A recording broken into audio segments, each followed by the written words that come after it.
Hello everyone, आप सभी का स्वागत है हमारे यूट्यूब चैनल पर। लास्ट क्लास में आरबीआई के फर्स्ट पार्ट में हमने आरबीआई से रिलेटेड कुछ फैक्ट एंड फिगर्स को डिस्कस किया था। उस क्लास में हमने डिस्कस किया था कि आरबीआई को किस तारीख को सेटअप किया गया था, आरबीआई का एक्ट क्या है, तथा आरबीआई से रिलेटेड कुछ बेसिक जो फैक्ट्स हैं उनको हमने डिस्कस किया था। आज की क्लास में हम आरबीआई के रोल एंड फंक्शंस को डिस्कस करेंगे। आरबीआई के काफ़ी टाइप्स के फंक्शंस होते हैं, जैसे कुछ आरबीआई के प्राइमरी फंक्शंस होते हैं, कुछ आरबीआई के प्रमोशनल फंक्शंस होते हैं, सुपरवाइजरी फंक्शंस होते हैं। तो आज की क्लास में हम इन्हीं कुछ फंक्शंस को डिटेल में डिस्कस करने वाले हैं। चलिए अपने टॉपिक को स्टार्ट करते हैं। प्राइमरी फंक्शंस, आरबीआई के कुछ प्राइमरी फंक्शंस होते हैं। To regulate the monetary system of the country, to promote economic stability within the framework of economic policy of the country. Monetary policy कैसे frame करनी है, ये सब आरबीआई के प्राइमरी फंक्शंस होते हैं। ये इस तरह से फ्रेम करनी चाहिए कि कंट्री में इकोनॉमिक स्टेबिलिटी आए, लेकिन आरबीआई के द्वारा कंट्री में इकोनॉमिक स्टेबिलिटी लाने के लिए ऐसा नहीं है कि कोई भी जो मॉनेटरी पॉलिसी है वो आरबीआई के द्वारा सेटअप कर दी जाती है। आरबीआई के द्वारा केवल उन्हीं मॉनेटरी पॉलिसीज़ को रेगुलेट किया जाता है या फिर गवर्न किया जाता है जो उस पर्टिकुलर कंट्री की इकोनॉमिक जो पॉलिसीज़ हैं उनकी बाउंड्रीज़ के अंदर हो। यानी कि इकोनॉमिक पॉलिसीज़ को ध्यान में रखकर ही आरबीआई के द्वारा कंट्री के लिए मॉनेटरी पॉलिसी है वो सेटअप की जाती है। इसलिए हमारी जो आरबीआई है उसका मेन फंक्शन होता है कंट्री के इकोनॉमिक सिस्टम को रेगुलेट करना, और उस इकोनॉमिक सिस्टम को रेगुलेट करने के लिए आरबीआई के द्वारा एक मॉनेटरी पॉलिसी को सेटअप किया जाता है ताकि कंट्री में मॉनेटरी स्टेबिलिटी है वो लाई जा सके। और ये जो कंट्री में मॉनेटरी जो पॉलिसी है वो सेटअप की जाती है वह इकोनॉमिक पॉलिसी की बाउंड्रीज़ को, इकोनॉमिक पॉलिसी की जो फ्रेमवर्क्स हैं उनके अकॉर्डिंग ये सेटअप की जाती है। जो आरबीआई के प्राइमरी फंक्शंस होते हैं वो आरबीआई एक्ट 1934 की जो प्रियम्बल है, यानी कि आरबीआई की जो मेन प्रस्तावना है उन्हीं के अकॉर्डिंग हैं। ये आरबीआई के मेन ऑब्जेक्टिव हैं जिनके लिए आरबीआई को सेटअप किया गया है। To regulate the issue of bank notes and keeping of reserve with view to securing monetary stability in India and generally. So यह कहा गया है, आरबीआई की जो प्रस्तावना है उसमें लिखा गया है कि आरबीआई का जो मेन काम होगा वह होगा बैंक नोट को इशू करना, उन्हें रेगुलेट करना और आरबीआई के द्वारा रिजर्व्स को मेंटेन करना ताकि कंट्री में मॉनेटरी स्टेबिलिटी को लाया जा सके। तो जो आरबीआई है उसका मेन फंक्शन होता है बैंक नोट्स को इशू करना, बैंक नोट्स को रेगुलेट करना और रिजर्व्स को मेंटेन करना ताकि कंट्री में मॉनेटरी स्टेबिलिटी को एस्टेब्लिश किया जा सके। To operate the currency and credit system of country to its advantages. Country में करेंसी एंड क्रेडिट सिस्टम है उसको रेगुलेट करना भी आरबीआई का मेन फंक्शन होता है। आरबीआई के पास ही पावर होती है कि वह क्रेडिट को कंट्रोल कर सकता है। क्रेडिट को कंट्रोल करने का मतलब होता है कि मनी सप्लाई को वह कंट्रोल कर सकता है। आरबीआई के पास कुछ क्वांटिटेटिव टेक्निक्स होती हैं और कुछ क्वालिटेटिव टेक्निक्स होती हैं। इन्हीं टेक्निक्स को यूज़ करके आरबीआई के द्वारा इकोनॉमी में जो मनी सप्लाई है उसको कंट्रोल और एक्सपेंड किया जाता है। कुछ क्वांटिटेटिव टेक्निक्स होती हैं जैसे bank rate, CRR, SLR, repo rate, reverse repo rate, open market operations. ये कुछ क्वांटिटेटिव टेक्निक्स होती हैं जिन्हें आरबीआई के द्वारा अपने मॉनेटरी स्टेबिलिटी की जो एक्शंस हैं उनमें यूज़ किया जाता है। और कुछ क्वालिटेटिव टेक्निक्स भी होती हैं जिन्हें आरबीआई के द्वारा यूज़ किया जाता है, जैसे margin requirement, moral suasions, direct actions. इस प्रकार काफ़ी क्वालिटेटिव टेक्निक्स भी हैं जिन्हें आरबीआई के द्वारा यूज़ किया जाता है। चलिए अब हम आरबीआई के कुछ सुपरवाइजरी फंक्शंस को देखते हैं। सेंट्रल फंक्शंस, आरबीआई के कुछ सेंट्रल बैंकिंग फंक्शंस होते हैं। चलिए उन्हें वन बाय वन करके डिस्कस करते हैं। First point is monopoly of note issue. इसका मतलब है कि नोट इशू करने की पावर केवल आरबीआई के पास ही है। आरबीआई ही कंट्री में करेंसी है उसको जारी कर सकता है, लेकिन आरबीआई की जो ये नोट इशू करने की मोनोपोली पावर है, इसका एक एक्सेप्शन है। 1 rupees note and all coins are issue by government of India. जितने भी सिक्के हैं और 1 रुपए के जो नोट हैं वो भारत सरकार के द्वारा जारी किए जाते हैं। चलिए देखते हैं next point, bankers to the government. RBI है वह गवर्नमेंट का बैंक होता है। आरबीआई गवर्नमेंट का बैंक होता है। गवर्नमेंट को फंडिंग चाहिए तब वह आरबीआई है जो गवर्नमेंट को फंड्स प्रोवाइड करता है। गवर्नमेंट्स के जितने भी अकाउंट्स हैं वो आरबीआई के द्वारा ही होल्ड किए जाते हैं। आरबीआई ही गवर्नमेंट के बिहाफ पर फाइनेंशियल ट्रांजैक्शंस कर सकता है। जितनी भी बैंकिंग फैसिलिटीज़ हैं वह गवर्नमेंट को आरबीआई के द्वारा ही प्रोवाइड की जा सकती हैं। इसलिए हम कह सकते हैं कि आरबीआई है वह गवर्नमेंट का बैंक है। Third point is bankers bank. RBI बैंकों का बैंक होता है। आरबीआई बैंकों का बैंक होता है। यह हम कैसे बोल सकते हैं, जिस प्रकार एक इंडिविजुअल या फिर कोई भी एक हाउस होल्ड है उसे अगर लोन चाहिए, उन्हें अपनी जो सेविंग्स है वो डिपॉजिट करनी है, तब वह अपने इन फैसिलिटीज़ के लिए कमर्शियल बैंक्स के पास जाते हैं।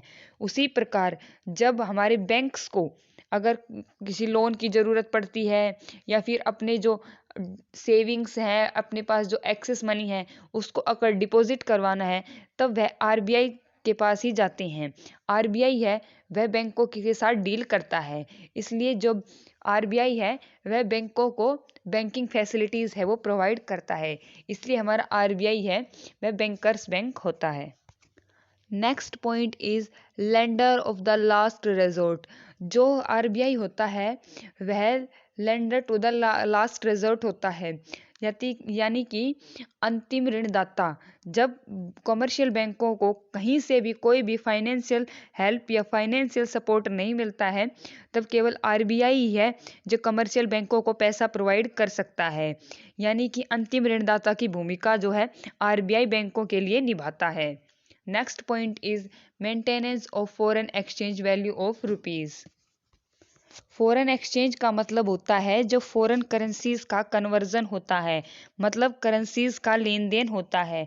जब हमारी करेंसी को दूसरे देश की करेंसी में कन्वर्ट किया जाता है यानी कि बदला जाता है, और उन दूसरे देशों की करेंसी को जब हमारी करेंसी के साथ एक्सचेंज किया जाता है, जो रुपीज़ की जो वैल्यू होती है, जैसे कि अब मान लेते हैं हम एग्जाम्पल लेके $1 इज इक्वल्स टू 75 रुपीज़। ये जो है हमारे 1 रुपए की वैल्यू है होती है इन फॉरेन एक्सचेंज। लेकिन जो ये वैल्यू होती है रुपीज़ की, ये बहुत ही ज़्यादा फ्लक्चुएट करती रहती है। कभी ये वैल्यू 70 हो जाती है, कभी 80, कभी 65, ऐसे ही। इसलिए इस जो हमारी फॉरेन एक्सचेंज है, जो रुपीज़ की जो वैल्यू है, इसमें स्टेबिलिटी लाने के लिए, इसमें फ्लक्चुएशंस को कम करने के लिए, ताकि जो दूसरी कंट्रीज़ हैं वो हमारी कंट्री के साथ आसानी से ट्रांजेक्शन्स कर सकें। अगर ज़्यादा हमारी जो फॉरेन एक्सचेंज है, जैसे रुपीज़ की जो वैल्यू है वो अगर ज़्यादा फ्लक्चुएट करती है, तो इससे इंटरनेशनल ट्रेड है वो रुकता है, क्योंकि दूसरी जो कंट्रीज़ हैं वो इस प्रकार की कंट्री के साथ ट्रेड करना नहीं चाहते हैं। और जो अपनी कंट्री है उसके भी एक्सपोर्टर्स और जो इम्पोर्टर्स होते हैं वो भी जल्दी से ट्रेड करने के लिए मतलब वो एग्री नहीं होते हैं, क्योंकि उन्हें भी लॉस का डर रहता है। तो जो हमारा आरबीआई है वो फॉरेन एक्सचेंज जो वैल्यू है उसको स्टेबल करने के लिए भी कोशिश करता है, ताकि जो रुपीज़ की जो वैल्यू है उसको स्टेबल किया जा सके और फॉरेन ट्रेड को वो जो है प्रमोट किया जा सके। Next point is controller of credit. Controller of credit का मतलब है क्रेडिट को कंट्रोल करना। मान लीजिए इन्फ्लेशन की सिचुएशन हो जाती है, तब कमोडिटीज़, गुड्स, सर्विसेज सभी के प्राइसेस है वो इंक्रीज हो जाएंगे, और उस टाइम पर मनी वैल्यू है वो कम हो जाती है। ऐसा इसलिए होता है क्योंकि कंट्री में मनी की जो सप्लाई है वो बहुत ज़्यादा हो जाती है। इस सिचुएशन में मॉनेटरी स्टेबिलिटी को लाने के लिए और जो मनी सप्लाई है उसको कंट्रोल करने के लिए आरबीआई के द्वारा ही अपनी मॉनेटरी सिस्टम की कुछ टेक्निक्स हैं, जैसे क्वालिटेटिव टेक्निक्स और जो क्वांटिटेटिव टेक्निक्स हैं उनको अडोप्ट किया जाता है, ताकि जो लोन्स हैं उन पर जो इंटरेस्ट हैं उनको हाई किया जाए, ताकि लोगों तक मनी सप्लाई कम हो सके। और जो सेविंग्स हैं, जिन्हें अगर कोई भी इन्वेस्टर है वो डिपॉजिट करता है तो उस पर हाई इंटरेस्ट दिया जाता है। तब इस प्रकार है जो मार्केट में मनी सप्लाई है वो कम हो जाएगी, और इससे जो हमारा जो इन्फ्लेशन की जो सिचुएशन होती है वो सही हो जाती है। तो इस प्रकार आरबीआई है वो क्रेडिट कंट्रोलर की भूमिका भी निभाता है। Clear next point is clearing house. RBI का वर्क होता है, चेक करता है कि क्लियरिंग हाउसेस हैं वो अच्छे से वर्क कर रहे हैं या नहीं। जैसे अगर हम कोई भी चेक है वो देते हैं किसी को, तो ऐसा नहीं है कि वो चेक है वो तुरंत ही क्लियर हो जाता है। यह जो चेक क्लियर होने की जो प्रोसेस होती है, यह बैंक टू बैंक एक सेटलमेंट होता है कि फर्स्ट बैंक है वो इंफॉर्मेशन सेकंड बैंक को ट्रांसफ़र करता है। इस प्रकार की जो ये सिस्टम होता है बैंक टू बैंक सेटलमेंट, इसे ही हम क्लियरिंग हाउस बोलते हैं। और ये जो फैसिलिटी है ये जो आरबीआई के द्वारा ही प्रोवाइड की गई है। Next point is collection and publication. RBI है वह इंडिविजुअल से, अपने कमर्शियल बैंक से एंड अदर जो फाइनेंशियल इंस्टीट्यूशंस हैं उनसे टाइम टू टाइम है वो डाटा कलेक्ट करता रहता है और अपनी पब्लिकेशंस में उन्हें प्रिंट करता रहता है, यानी उन्हें पब्लिश करता रहता है।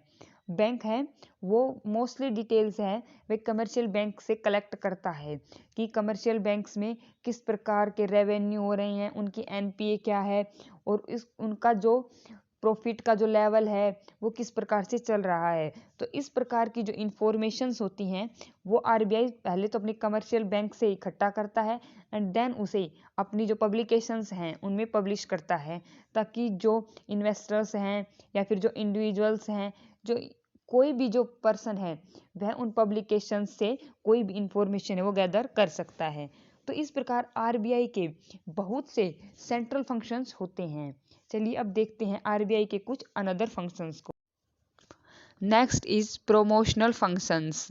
जो एरियाज कंट्री में डेवलप नहीं हैं उनके अकॉर्डिंग फैसिलिटीज़ प्रोवाइड करने के लिए आरबीआई कुछ न कुछ स्टेप लेती रहती है। जैसे कि एग्रीकल्चर फाइनेंस। एग्रीकल्चर फाइनेंस के लिए आरबीआई के द्वारा एग्रीकल्चर बैंक्स को सेटअप किया गया है। आरआरबीज कोऑपरेटिव सोसाइटीज़ को सेटअप किया गया है। आरबीआई के द्वारा ही एग्रीकल्चर फील्ड के अंदर एक एपेक्स बॉडी नाबार्ड को भी सेटअप किया गया है। नाबार्ड है वह एग्रीकल्चर फील्ड में एक एपेक्स बॉडी है तथा यह एग्रीकल्चर के लिए ही जो स्पेशल लोन्स हैं वो प्रोवाइड करता है। एग्रीकल्चर के फील्ड में जो फार्मर्स हैं उन्हें सीड लेने के लिए, सिंचाई के लिए, फार्मिंग के लिए बहुत से फाइनेंस की ज़रूरत होती है।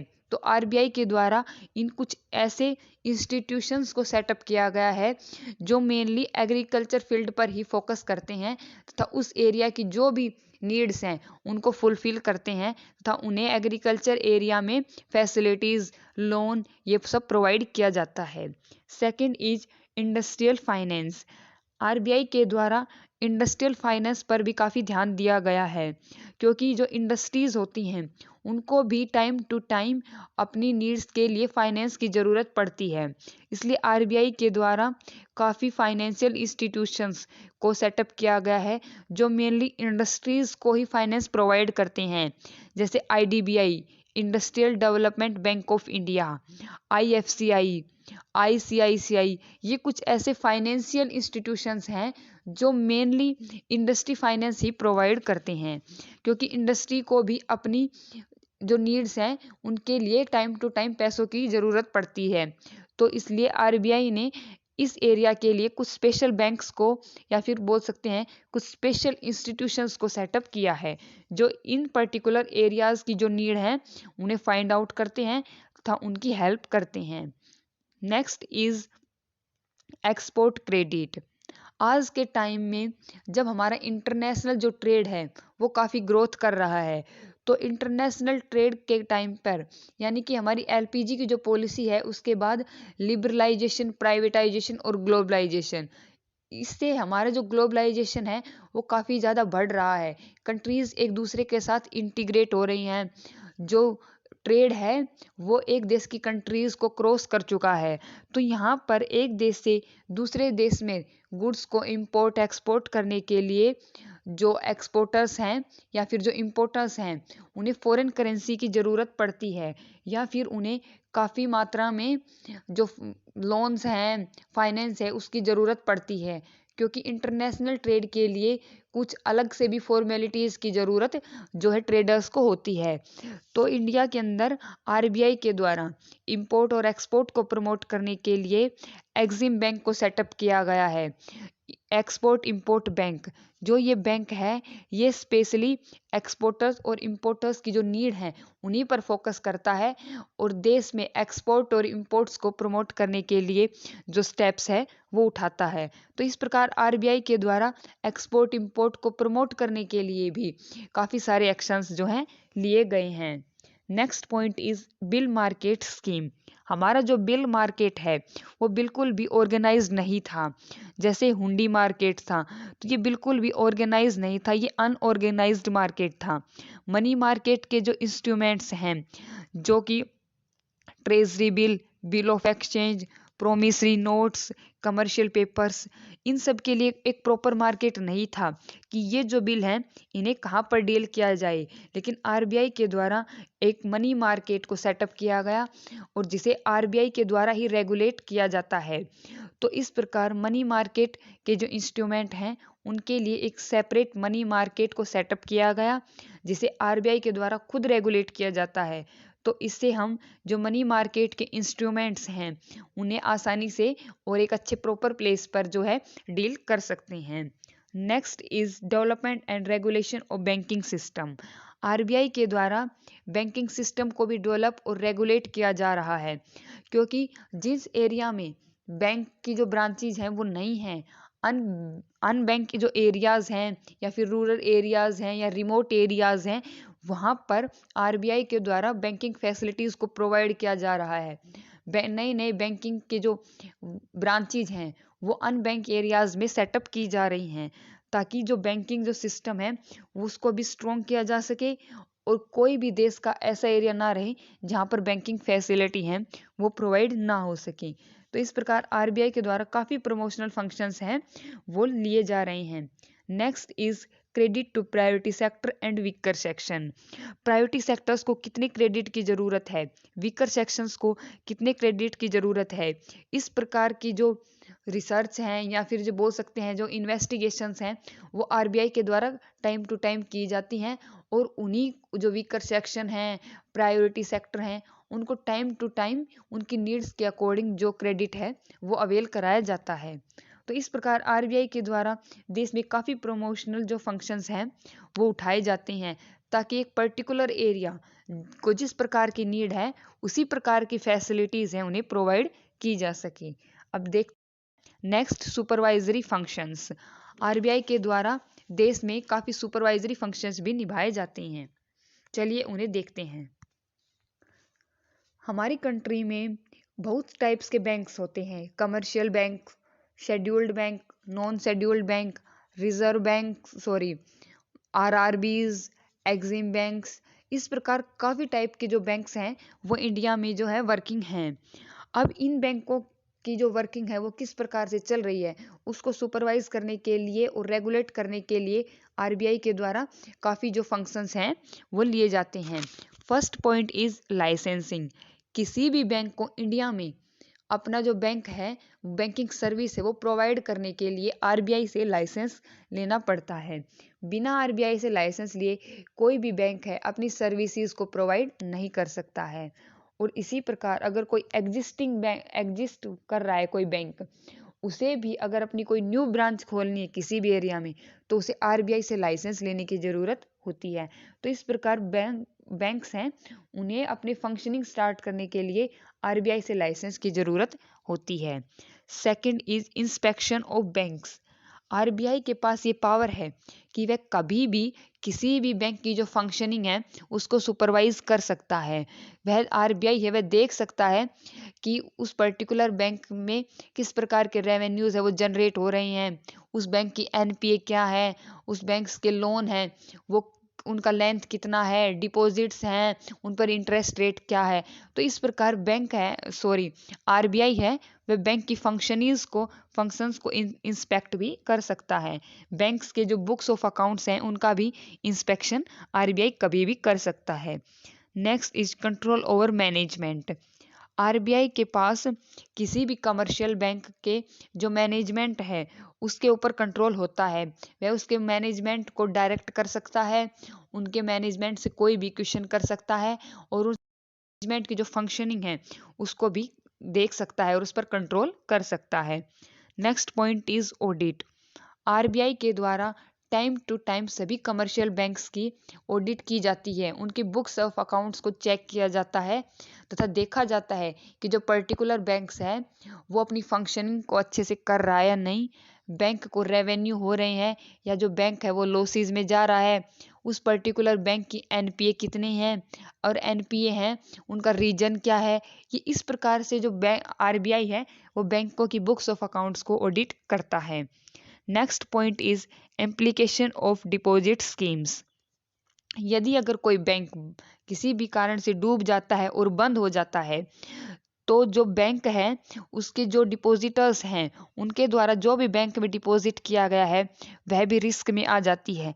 लेकिन जब बैंक डूब जाता है तब आरबीआई के द्वारा अपने स्मॉल जो डिपॉजिटर्स हैं उनको यह फैसिलिटी दी जाती है कि जो उनकी जो 5 लाख रुपए तक की जो डिपॉजिट्स हैं उनको आरबीआई के द्वारा ही उन्हें प्रोवाइड किया जाता है। यानी कि 5 लाख रुपए तक की उनकी जो सेविंग है वो सेफ रहती है। चाहे बैंक की जो स्पेशल अगर कोई पर्टिकुलर जो बैंक है वो अगर फेल भी हो जाता है तो आरबीआई के द्वारा यह फैसिलिटी है, ये स्मॉल डिपॉजिटर्स को प्रोवाइड की जाती है कि उनकी जो 5 लाख रुपए तक की डिपॉजिट है वो सेफ रहती है। तो इस प्रकार आरबीआई के द्वारा इम्प्लीमेंटेशन ऑफ डिपॉजिट स्कीम्स हैं वो भी प्रोवाइड की जाती हैं। तो आज की वीडियो में हमने आरबीआई के काफ़ी सारे रोल्स एंड फंक्शंस को डिस्कस किया है। आई होप आपको ये वीडियो पसंद आया होगा। थैंक्स।